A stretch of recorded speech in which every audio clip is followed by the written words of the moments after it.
I thought it was a wonderful bit of architecture.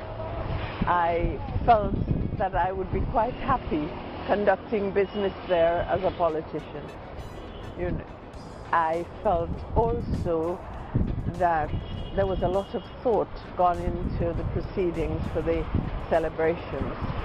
You know, democracy for me is the participation of everyone.